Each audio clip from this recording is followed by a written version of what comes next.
வாங்க கவி ஸ்பெஷல் கிச்சனில் இன்றைக்கி கொழுக்கட்டை நம்ம ஒரு வித்தியாசமான மாடலில் செய்யலாம். நான் அதுக்கு ஒரு கப்பு அரிசி மாவு எடுத்து வச்சுக்கிறேன். கடையில் வாங்கின மாவு தான். இந்த கப்பால் ஒரு கப்பு. மாவுக்கு தகுந்த மாதிரி உப்பு போட்டுடலாம்.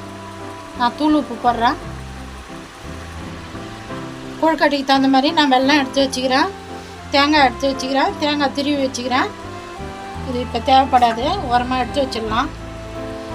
மாவு உப்பு ஒன்றா மிக்ஸ் பண்ணிங்க.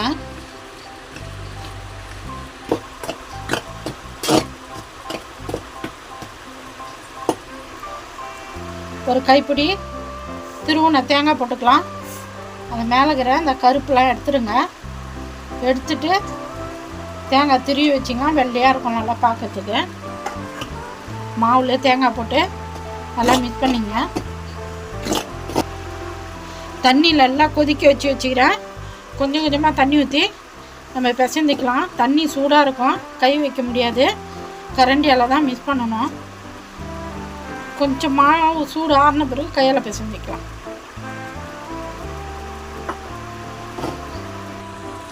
தண்ணி ஊற்றி இந்த அளவுக்கு நம்ம பிசைந்தால் போதும். கொஞ்சம் சூடு ஆறட்டும். ஆறின பிறகு கையால் பிசைஞ்சிக்கலாம். சூடு ஆறிச்சு. இப்போ நம்ம கையால் பிசைஞ்சிக்கலாம் நல்லா மாவை.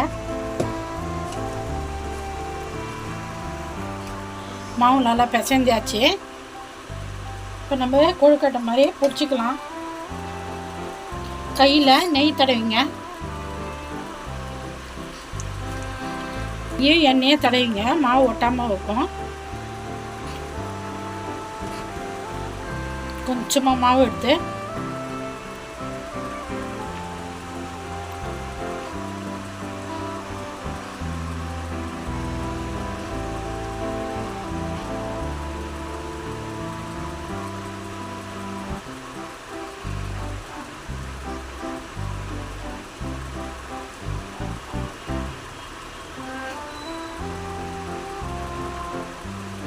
அவ்வளோதான், நம்ம வச்சுக்கலாம். இப்போ நம்ம மாவு வந்து அழகாக பிடிச்சி வச்சுருக்குறோம். ஆனால் பூர்ணம் இப்போ வைக்கல. நம்ம இதை வேக வச்சுட்டு தான் பூர்ணம் நம்ம அதுக்கு ப்ரிப்பேர் தான் வைக்க போகிறோம்.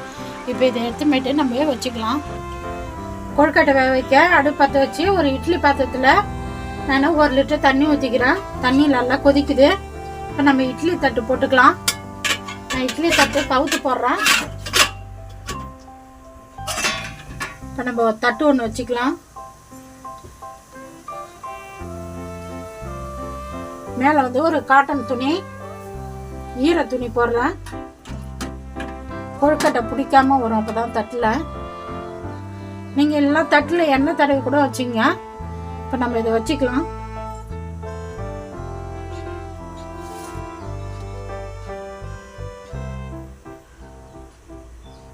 இப்போ நம்ம மூடி போட்டு மூடிடலாம். இது ஒரு 10 நிமிஷம் இருக்கட்டும். கொழுக்கட்டை வேகிறதுக்குள்ளே நம்ம பூர்ணம் ரெடி பண்ணிக்கலாம். நான் அடுப்பு பற்ற வச்சு ஒரு பாத்திரம் வச்சுக்கிறேன். நெய் போட்டுக்கலாம். திருவுன தேங்காய் போட்டுக்கலாம். நான் 1/2 மூடி தேங்காய் திருவி வச்சுக்கிறேன். தேங்காய் போட்டுக்கலாம். நான் ஒரு 5 ஏலக்காய் எடுத்து தட்டி வச்சுக்கிறேன். ஏலக்காய் போட்டுக்கலாம். உங்கள்கிட்ட ஏலக்காய் பவுட்ரு இருந்தாலும் நீங்கள் பவுட்ரு போட்டுங்க. இந்த நெய்யில் தேங்காய் வறுத்துக்கலாம். இப்போ நான் 100 கிராம் வெல்லம் எடுத்து வச்சுக்கிறேன். வெல்லம் போட்டுக்கலாம். இது சுத்தமான வெல்லம், மண் இருக்காது, அதனால நான் அப்படியே போடுறேன். நீங்கள் மண் இருந்தால் வெல்லத்தை கரைச்சி போட்டுங்க. வெல்லம் நல்லா கரைஞ்சிச்சு. இப்போ மல்லாட்டை பயிறு 50 கிராம் 2 டீஸ்பூன் எள்ளு போட்டு பவுட்ரு பண்ணி வச்சுக்கிறேன். போட்டுக்கலாம்.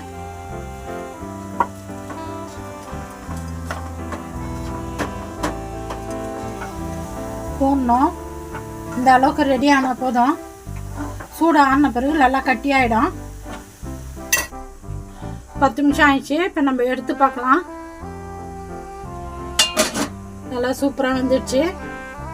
இப்போ நம்ம எடுத்துடலாம். அதை இப்போ சூடாகுது, கை வச்சு எடுக்க முடியாது. கரண்டியால் எடுத்துக்கலாம். நம்ம கொழுக்கட்டையை எடுத்துன்னு வந்தாச்சு அடுப்புலேருந்து. இப்போ இதுக்கு நம்ம பூர்ணம் வச்சுக்கலாம். பூர்ணம் ரெடி பண்ணோம். சூடு ஆறிச்சு.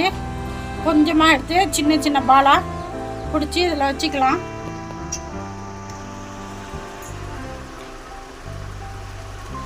கவி ஸ்பெஷல் கிச்சனில் இன்றைக்கி கொழுக்கட்டை நம்ம கொஞ்சம் வித்தியாசமாக மாடலாக செஞ்சுக்கிறோம்.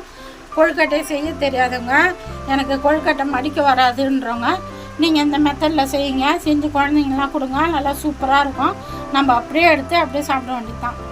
நான் எப்படி செஞ்சேன்னா அந்த மாதிரி செஞ்சு பார்த்துட்டு எப்படி இதுன்னு சொல்லுங்கள். எனக்கு சப்போர்ட் பண்ணுங்கள். இந்த வீடியோ பிடிச்சிருந்தா